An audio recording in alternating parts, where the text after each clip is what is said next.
una parte importante de las cosas que voy diciendo son cuestiones reflexionadas sobre mi propia experiencia, contrastada, eso sí, con experiencias de otros y también un poquito con la especialidad de la sociología, que ha sido un poquito el punto fuerte de mis últimas investigaciones y últimos trabajos. Voy a empezar la conferencia con un relato que me encontré hace poco tiempo, en el principio de verano, en El País. Decía lo siguiente: a juzgar por su aspecto risueño y su mirada limpia, nadie podría imaginar por lo que ha pasado Osama Bahaber. Los bombardeos, las muertes, la guerra, el exilio, tocar me da paz, afirma convencido el joven Seeger de 23 años, mientras sus dedos se deslizan rápidos por el corto mástil de su laúd y el plectro que sujeta con su mano derecha rasga las cuerdas. En su boca se dibuja una sonrisa. En Alepo, sin agua ni luz, ni electricidad, ni internet, no había mucho que hacer. Por la noche tampoco se podía salir a la calle porque todo estaba oscuro. Así que nos juntábamos a hacer música. Tocábamos para escapar de las bombas. La música te hace sentir en un lugar seguro. Hace 10 meses huyó de Siria y se refugió en Turquía. Su hermano, que sabía que había salido antes del país, se encuentra en Alemania. Sus padres aún residen en Alepo. No pueden escapar, ya que a raíz del acuerdo firmado por Bruselas y Ankara, los turcos mantienen cerrada su frontera con Siria. Otra familia dividida por la guerra y las políticas migratorias. Ese es el relato del País del día 19 de junio de este año. Es un caso más en la historia interminable de los refugiados. Las familias desgarradas y violentadas deben dispersarse sin objetivo final. Un drama que estamos viviendo actualmente y que rompe cada vez los corazones de los que miramos y manifiesta sin tapujos la cara amarga del egoísmo y cerrazón de los países europeos. Pero por desgracia, el descrito del refugiado de Siria no es el único caso. La mayor parte de los que emigran dejan tras sí una familia, pues es en la familia donde se inicia ya el camino de la emigración. Por eso he querido titular esta conferencia: la emigración comienza en la familia, emigración sin familia. Si no en todos los casos, sí es muy frecuente que sea en el seno de la familia donde se tome la decisión y por tanto se inicie la emigración. Tenemos en cuenta en este análisis sobre todo las familias que emigran por razones económicas, que son del 75 al 80%. Son familias de los llamados inmigrados económicos. Sabemos que hay también otras emigraciones, que por motivos médicos, como hemos visto en el ejemplo anterior, pero también por jubilación de algunos de sus miembros, como lo estamos viviendo en España, por la restricción de jubilados europeos y también por razones de movilidad de empresarios y tecnólogos, por razones de aventura o por otras razones. La primera cuestión que quiero señalar al respecto es que gran parte de la migración de unos países normalmente pobres, con excedencia de trabajadores, hacia otros países ricos, con carencias de población, en edad de trabajar y de realizar determinados trabajos, comienza en la familia. Antes de que un miembro de la familia decida emigrar, ha habido un proceso de reflexión interna que conlleva los siguientes elementos, prescindiendo ahora de que se den todos, en todos los casos, y como os voy a describir yo. Pero es una manera de entender esta relación entre la migración y la familia, que es un poco el tema que nos está ocupando estos días. Primero, hay un análisis de la situación referido a la comunidad a la que la familia pertenece y del país de origen. Junto a ese análisis o diagnóstico se hace un pronóstico que más o menos concluye así: aquí, en esta comunidad, en este país, ni tenemos ni vamos a tener a corto plazo opciones de supervivencia, ni tenemos ni vamos a tener a corto plazo opciones de mejora de las condiciones de vida. La vida familiar está en peligro de caer en un estado de pobreza en la que todos estemos oprimidos y marginados de toda opción escolar, de formación, de empleo, de estudios, en definitiva, excluidos de todo. Seguir aquí y así es insoportable para todos. Y decidir quedarse es como condenarse a sí mismo al ostracismo y a la miseria. Segundo caso. Me han dicho que hay países más o menos lejanos en los que necesitan trabajadores o trabajadoras y que además les pagan muy bien. En ese me han dicho entran alguna persona conocida, pionera, o a veces también el propio Estado, a quien le quema el porcentaje de pobres y los conflictos subyacentes y latentes en la población. Y por tanto, que tiene interés en que la gente se vaya, proyecte ilusiones de vida fuera, más allá de las fronteras del país.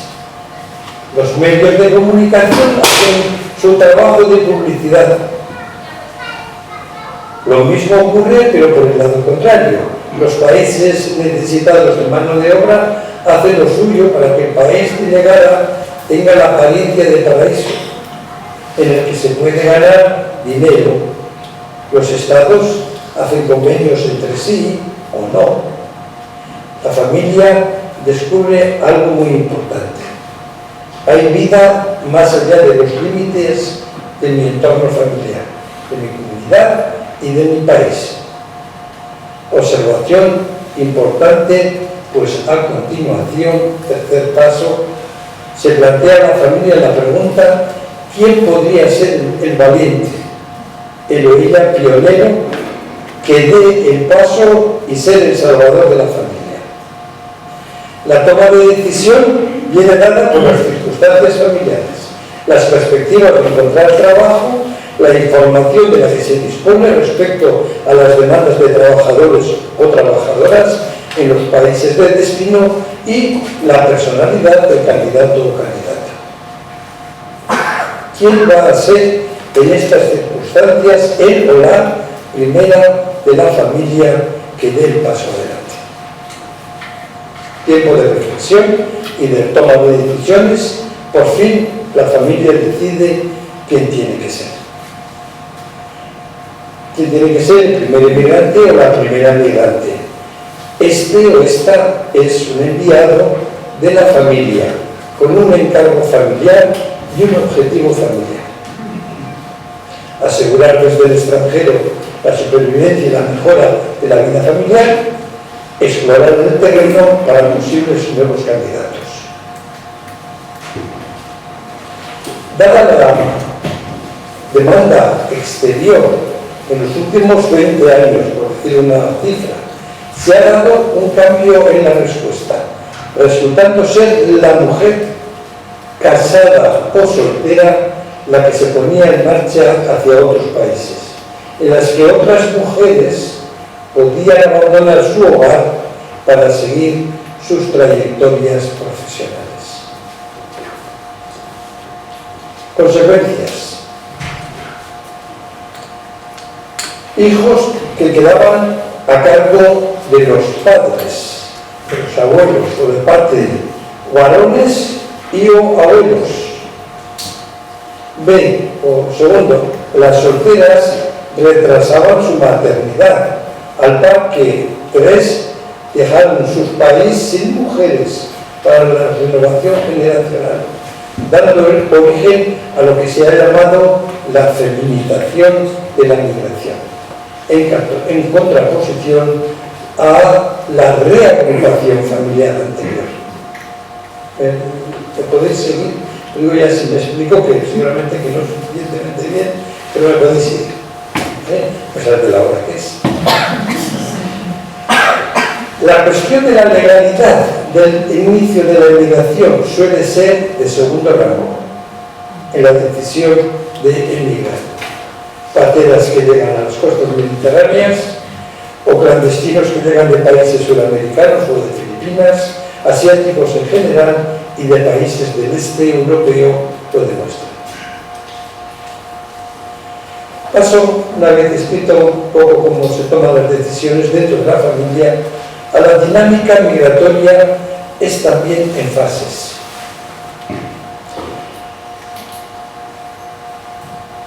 Las hay también que migran legalmente con puestos de trabajo, mujeres u hombres, aunque es sabido que este hecho no es con frecuencia tampoco garantía alguna de calidad y estabilidad laboral y de residencia. A pesar de los convenios, a pesar de los contratos, a pesar de todo eso, no significa que eso esté ya solucionado. Bueno, para el caso de España, por ejemplo, los ámbitos de la demanda de trabajadores vienen fundamentalmente de tres sectores económicos: el servicio doméstico, de especial atractivo para las mujeres; la construcción, que resulta de interés para hombres con más o menos formación; y la agricultura, normalmente de países en desarrollo con población fundamentalmente rural.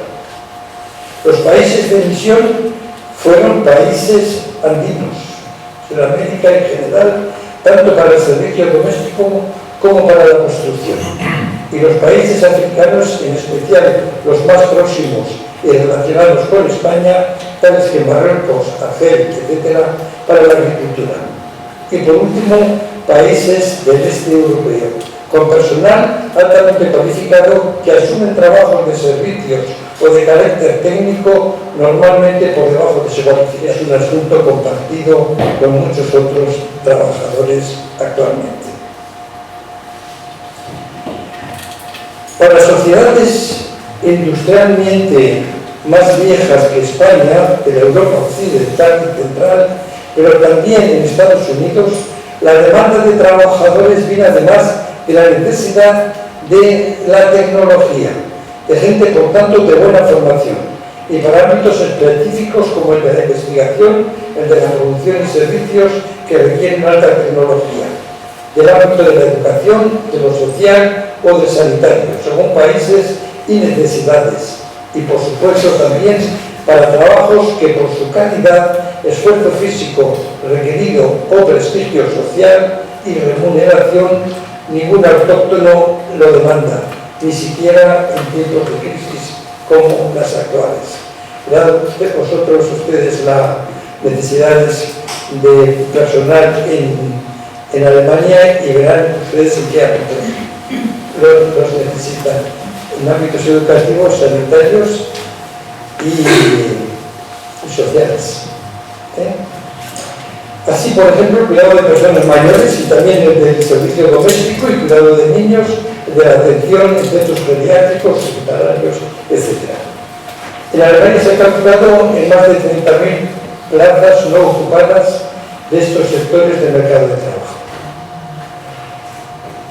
Ahora nos sale aquí un cuarto que se llama cuarto. Con ello se inicia lo que se ha denominado la dinámica migratoria, que, como he tenido ocasión de exponer en una de mis obras, transcurre en el país de acogida o de llegada en un proceso de varias etapas y que resumo aquí para ustedes. La primera etapa, el pionero o pionera está fundamentalmente preocupado por regular y asegurar su estancia. Esto significa tener contrato de trabajo, encontrar una vivienda y tener un estatus jurídico que le permita permanecer en el país de acogida. Esas son las preocupaciones fundamentales de la primera etapa. Durante este tiempo buscará refugio en personas de su entorno cultural. Solo o sola pasará situaciones de mucha nostalgia y le mantendrá la esperanza de que pronto podrá traer a alguno de sus familiares.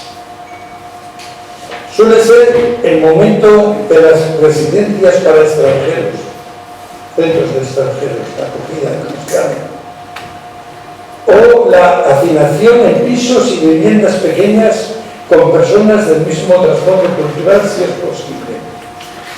A veces con mezcla de grupos humanos de origen distinto, culturalmente hablando, y muchas veces promiscuo.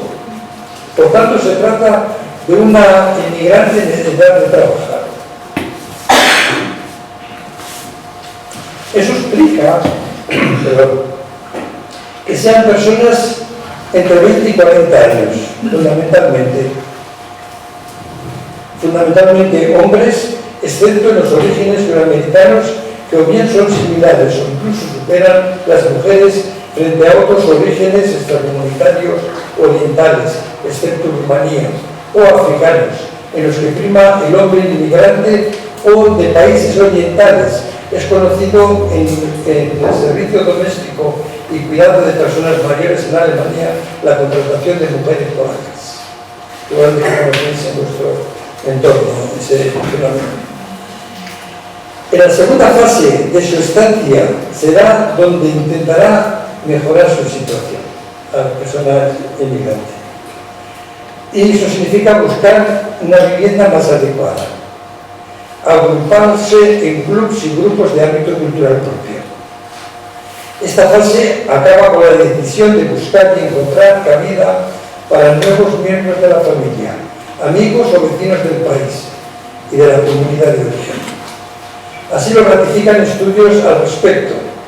En la inmigración a España fueron las mujeres quienes reclamaron pronto a sus maridos para venir a trabajar a España, iniciando así lo que hemos convenido llamar la reagrupación familiar. También los maridos, aunque estos hayan sido más remisos a atraer a sus mujeres e hijos. En la tercera fase, este imaginado inmigrante, los pioneros traen a sus respectivos miembros de la familia, amigos y vecinos. Es la fase en la que muchos deciden casarse y proyectar por lo menos un tiempo para quedarse en el país de acogida. En España estos procesos han sido relativamente rápidos, como rápida ha sido igualmente la evolución económica, social y laboral de nuestro país y también, desgraciadamente, su declive. Si en el año 92 había apenas 400.000 extranjeros residentes en España, al inicio de los 2000 eran ya cerca de 1,5 millones y ahora estamos en más de 4.500.000. Y con un fenómeno que es generalizado como en Alemania, las familias mixtas. Estamos mixtas, por llamarlo de alguna manera. Es decir, las que tienen algún miembro extranjero de su seno. Son cada vez más numerosas. Más aún, casarse con uno o una autóctona suele ser garantía de estancia y de acceso a servicios y al mercado de trabajo, lo que, como se sabe, da pie a algunos fenómenos como bodas obligadas o bodas interesadas. En España, hace poco que se contabilizaban ya 2.160.000 hogares en los que vive por lo menos una persona de origen extranjero. En Alemania, el conjunto de la población que tiene algún familiar extranjero o es de origen extranjero es de en torno al 20%. De ellas, la mitad, es decir, en torno a 10 millones, son alemanes, que tienen en su familia algún miembro extranjero, su mujer, Al margen de estos datos estadísticos que hemos convenido en no multiplicarlos, ¿dónde está nuestro amigo Raúl? Está teniendo ahí una conversación. Sí, como me dijo que no diese muchos datos, pues lo dejamos aquí.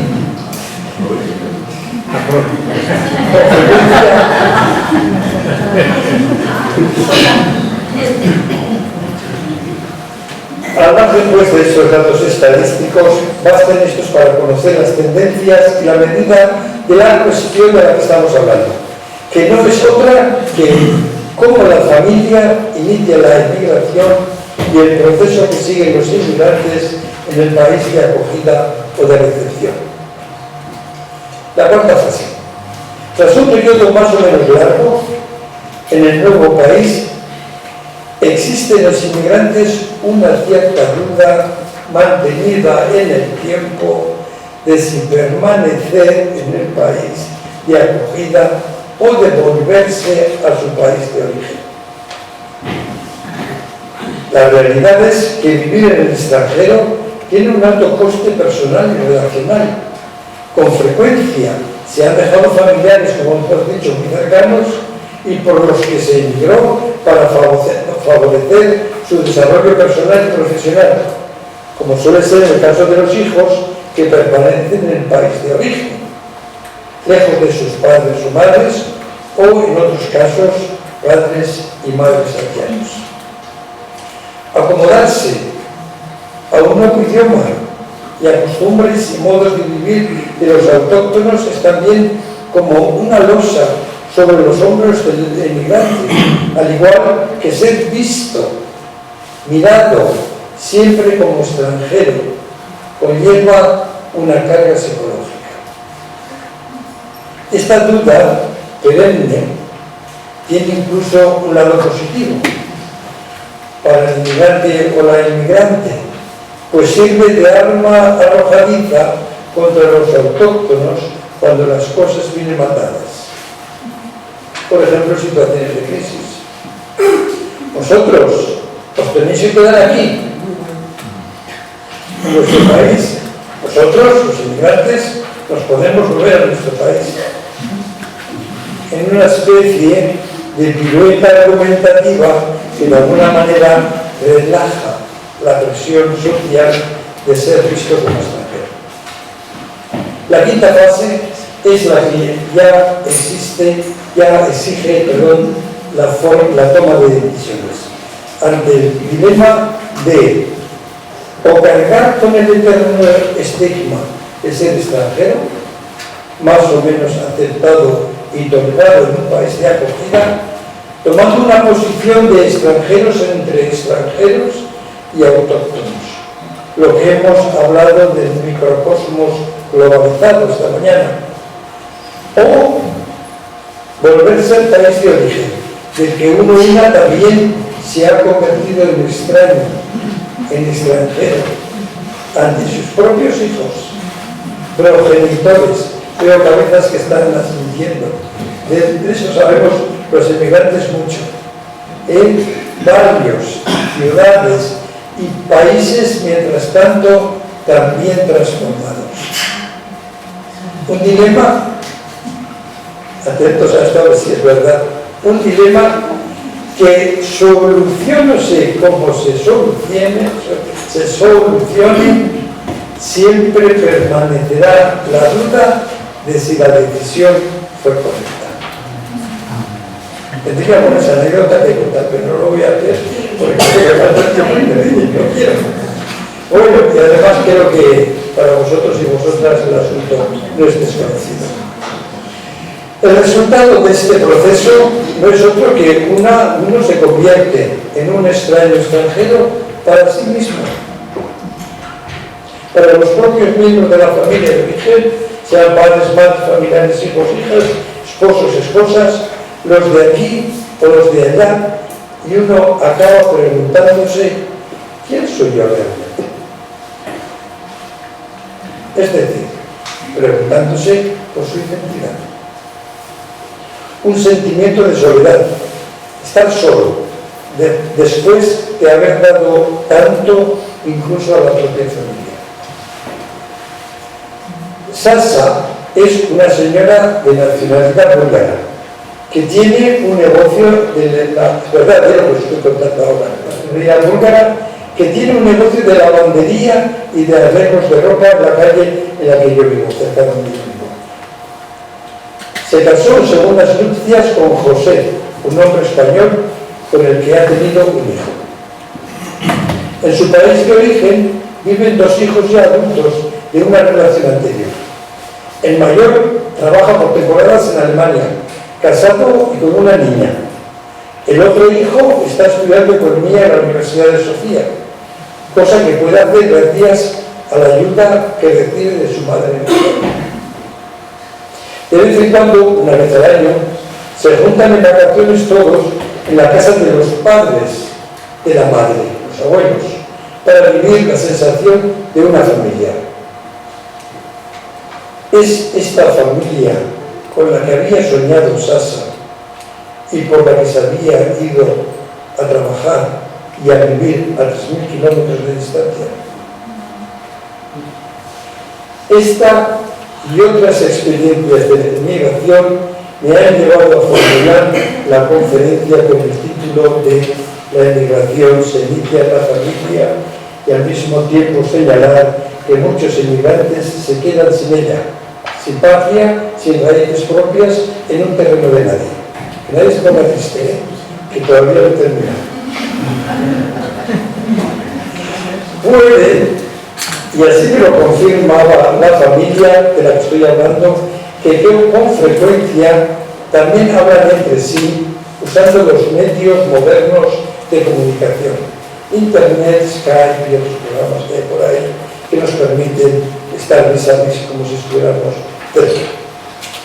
Pero no tiene razón esta socióloga alemana cuando comentando estos hechos, Gershman, me refiero, que la relación familiar necesita del contacto de la piel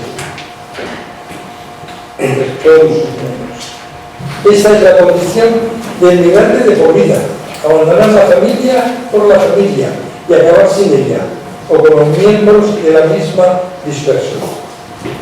Dicho así, pudiera dar la sensación de pérdida y pérdida de lo más propio y más íntimo, familia, hijos, raíces culturales, los entornos más conocidos y amados, pero en ello hay una oportunidad única para sí y un ejemplo para muchos. De la acomodación de lo extraño se titula este apartado a la integración de elementos culturales diversos. Los y las inmigrantes hacemos un esfuerzo de acomodación a las circunstancias, integrando a nuestro bagaje cultural elementos de la sociedad de acogida. Este proceso es lento, se va haciendo poco a poco y casi sin darnos cuenta. Pues solemos notar cómo hemos ido integrando elementos de la nueva cultura cuando volvemos a las sociedades de origen y notamos un cierto desajuste en nuestras formas de actuar, de percibir y valorar la realidad respecto a la de nuestros parientes y amigos o vecinos, dando origen a lo que podríamos llamar sorpresa ante lo conocido desconocido.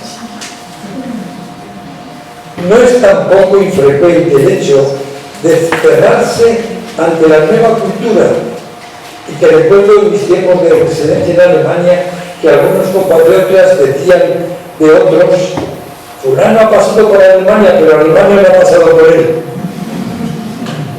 Este hecho se manifiesta a nivel colectivo en la tendencia de inmigrantes a buscar refugio, vivienda, incluso empresas, en la que viven o trabajan o residen inmigrantes de la misma o de similar cultura.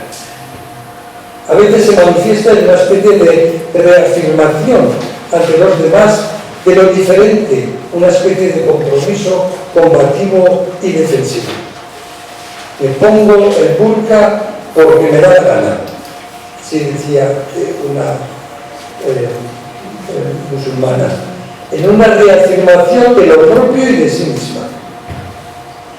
Otra reacción también se da, tal vez ustedes la han observado, es la de aquellos que, procedentes de una cultura anterior, consideran que la nueva, la de acogida, es mucho mejor, más adecuada, y abrazan un tanto forzadamente y acríticamente ademanes y formas de vida extrañas para sí mismos y similares, copiadas a los autóctonos como si fueran propias. Este fenómeno de la negación de los propios orígenes lo hemos observado sobre todo en segundas generaciones de familias, negándose o avergonzándose o sonrojándose de ser como son sus padres, madres inmigrantes. Está claro que en estas dos posiciones hay mucho de ofensivo-defensivo y responde a miedos y a una cierta dificultad por reaccionar con flexibilidad a las circunstancias en las que debemos conquistar nuestros propios objetivos y realizar nuestra propia existencia. Y aquí viene un asunto de gran importancia. Termino haciendo la pregunta: ¿quién soy yo? Y hemos tomado tres posiciones de los que van o vamos aceptando elementos de la nueva cultura e integrándose en nosotros, los que niegan el origen y los que aceptan lo de nuevo como si fuera la panacea y lo mejor. Entonces, ¿qué salida podemos dar a esto? ¿O cuál es la respuesta frente a la pregunta de la identidad?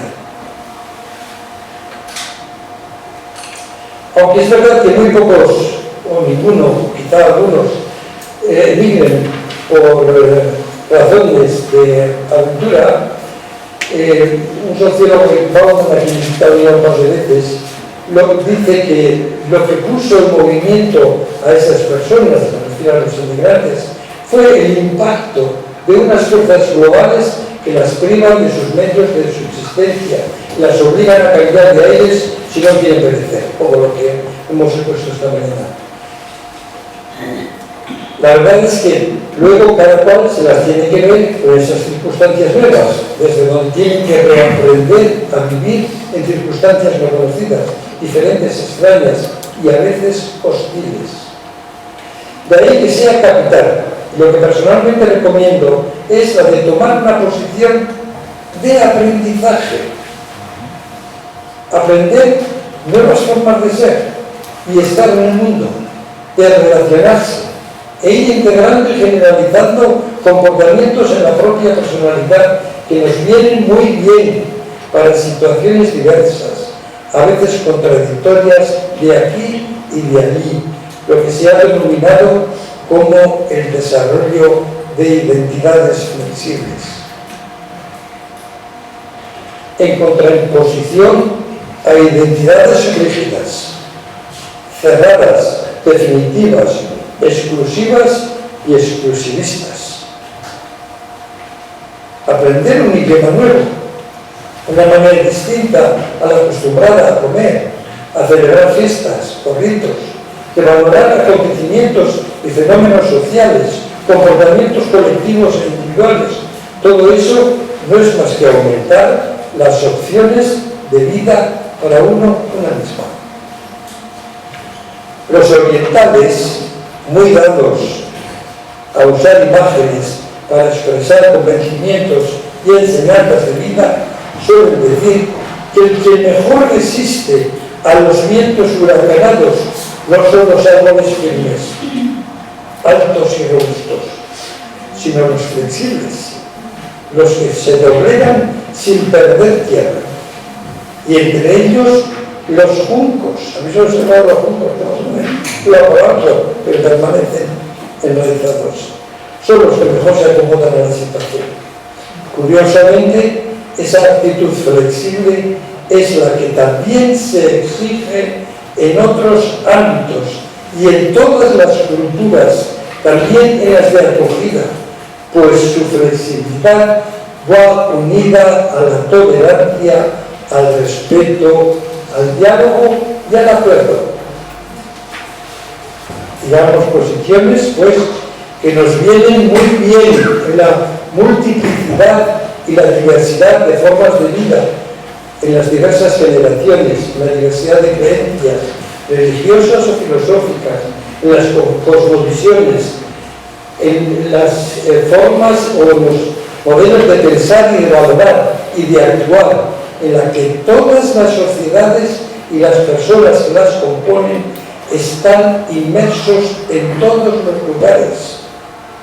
Digamos que la identidad no viene como un pan debajo del brazo al nacimiento, sino que surge del esfuerzo de la voluntad individual y colectiva de ir forjándola en el transcurso de la vida. En este sentido, las familias migrantes, en su propio interior como en sus relaciones exteriores, muy bien pueden ser escuelas de aprendizaje, de desarrollo de identidades flexibles y convertirse en modelos sociales para el resto de las comunidades, incluso de las ciudades y países, y por qué no soñar ampliando las experiencias también a los países y a la diversidad de culturas, religiones, formas de vivir y convivir, superando ideologías, creencias religiosas, etcétera, etcétera. Como ya escribí en una ocasión, si somos capaces de mirar a través de todas las diferencias que nos separan unos seres humanos de otros, descubriremos al final que en el fondo todos somos en esencia iguales. Sino como una oportunidad de aprender unos de otros y completar el caleidoscopio de la vida en nuevos colores. Y termino ya mi último punto con la expresión o con el título de la reflexión a la acción. Aunque sea brevemente, quiero señalar 4 posibilidades que se le dan a la familia migrante para pasar de la reflexión a la acción, de lo que puede ser o lo que es realizable. Primero, los medios sociales de comunicación ofrecen como nunca la posibilidad de unir mundos lejanos, sean estos del signo que sean, y convertirlos en mundos simultáneos. Internet, Skype, teléfono móvil, programas de WhatsApp y muchos otros. El mundo de las pantallas en general nos permite mantener contacto con nuestros orígenes, con las personas que, siendo muy próximas emocionalmente, viven fuera de nuestros entornos sociales o geográficos. La pantalla en todas sus formas y ediciones nos permiten actualizar en el aquí y ahora la relación con nuestros seres queridos, de aquí y de allí, lejanos y cercanos, y participar de alguna manera en sus vidas y hacerles partícipes de la nuestra. A pie de la pantalla se dan cita personas, pero también culturas, acontecimientos sociales y políticos por encima o por debajo de todas las fronteras. Este fenómeno, que algunos lo han llamado de cosmopolitismo, se está acelerando precisamente con las migraciones, lo que podría suponer la superación del llamado mosaico de los guetos, que tanta aversión provoca. Los medios de transporte, aunque un poco más costosos, nos permiten viajar a todos los rincones de la geografía y en pocas horas obtener y enviar productos de un lado para otro. Es verdad que son formas algo más caras de relación, pero la experiencia de tanta movilidad nos habla también de una posibilidad en la práctica muy usada y que hace mantener vivas las diferencias, pero también las conexiones entre culturas y dentro de la propia cultura. 3. Las remesas de dinero de las familias inmigrantes a sus países de origen forman una especie de comunidad financiera, de la que las familias y a través de ellas las naciones ganan, obtienen medios financieros que de otra manera no los tendrían. Así, sabemos que las remesas de dinero que envían las familias migrantes a sus países de origen, en total, son mayores que todo el conjunto de ayudas al desarrollo en todos los países. Hace unos años estaban calculadas en 250.000 millones de dólares por año, unas cantidades exigentes, pero que indica la conexión directa y la forma de aportar y apoyar la economía en los lugares de origen de las familias transnacionales. Este hecho supone un gran poder, al mismo tiempo que obliga a las familias a mantener el contacto también con los ausentes, de los que en parte o del todo dependen. Por último, me quiero referir a las familias en lugar de residencia parcial o completa y que suponemos mayoritarias. La vida en general, y más todavía en la migración, nunca fue un terror de azúcar. Por ello, cada avance en favor de la familia es fruto de la presión social que solamente es posible si hay organizaciones fuertes, tanto de culturas compartidas como de culturas diversas. En este sentido, la unión con movimientos sociales, locales y por encima de fronteras, como han demostrado algunos movimientos sociales que han dado lugar a un libro muy interesante de un sociólogo español, Castells, puede ser una buena oportunidad para grupos de inmigrantes para ganar en influencia y relevancia dentro y fuera de las fronteras de los estados en las que se reside, reforzando nuevas identidades y, como dice Appadurai, un indio en Estados Unidos que estudió las relaciones entre poblaciones mexicanas que residían en Estados Unidos y la relación con los pueblos o ciudades de origen, estableciendo conexiones económicas y dirigiendo desde Estados Unidos gran parte de sus inversiones, una cosa muy interesante. Decía, este proceso de desplazamiento de cosas, productos y personas que continuamente pululan por el mundo sin cesar, son el mejor abono para que crezcan las fantasías, dando unidad a las piezas en principio inconexas de grupos humanos. Pues estas son algunas de nuestras opciones. Estos 4 factores combinados pueden ser una ayuda para el desarrollo de identidades conexionadas de muchas maneras. Como decía este autor, lo social se encuentra más allá del tiempo y del lugar. No pertenece a ninguna época ni cultura. No es occidental ni no moderna. Lo social aparece siempre y allí, y cuando personas superan las líneas rojas de separación, allí donde se superan los límites de las culturas para establecer nuevas relaciones, como siempre ha ocurrido en la historia. O como decía otro, cogernos de la mano, llevarnos hasta la frontera y de ahí señalarnos el horizonte. Muchas gracias.